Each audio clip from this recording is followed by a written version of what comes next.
Do you have a habit of being late, whether it's for school or work, meeting up with a friend, or to an important appointment? Running late can be stressful and make you fall behind on your plans. Being late is a product of valuing other things more than valuing being on time. Being punctual shows that you have integrity, you value and respect the time of others, you value yourself, and that you are a responsible person who cares about following through on your commitments. So if you want to know how to avoid being late, then here are 10 tips to be on time.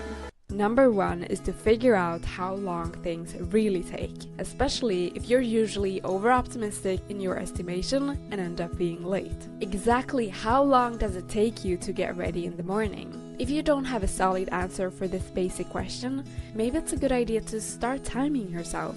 Once you figure out how long things take, it's much easier to plan accordingly. Find out the exact time it takes to commute to the location. 2. If it's a new place you've never been to before, be clear on how to reach it. People are often late because they have a hard time finding the place and assume they will find the spot immediately once they reach it. It's also a good idea to overestimate your commute time by adding 15 minutes extra just in case. Number 3 is to sync all your devices to the same time. Every clock at home, your computer, and your phone should all be set to the same time. This minimizes the risk of getting confused about the correct time. Number 4 is to prepare everything beforehand. This prevents last-minute delays, so be sure to pack your bags, pick an outfit, and prepare your food the day before. Number 5 is to wake up immediately. Have oversleeping ever caused you to be late? Oversleeping usually results from not having enough sleep, so be sure to go to sleep earlier the night before and wake up immediately when your alarm rings. Number 6 is to plan enough time for the task you're doing before. Usually, lateness is a result of the domino effect, where the previous activity overran. So be realistic in the way you plan your time. Number 7 is to set an alarm to inform you when you need to leave. Sometimes when you're in the middle of something, it's possible to lose track of time. Once the alarm rings, leave immediately without delay.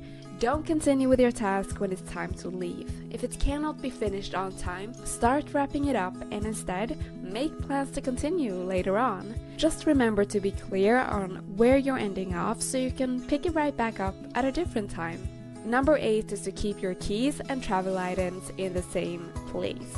Put them in the same spot every day when you return home. In this way, you will always know where to find them in the morning, and you avoid being late from not being able to find your keys. Number 9 is to travel in non-peak hours where it's possible. This is a way to prevent yourself from being delayed by traffic jams or crowds. If it's not possible to avoid peak hours, add enough extra commute time. And number 10, which is the most effective tip, is to be early. Strive to be early instead of trying to arrive on the dot, because there are so many unpredictable things that are out of your control that can stop you from arriving at the exact time. By focusing on controllable factors, it's much easier to arrive earlier and do something while waiting for time to pass. See it as bonus time to be productive and bring things you can do on the go and always come prepared. So these were the 10 tips to stop being late and start being on time. Thank you for watching, and I'll talk to you next time.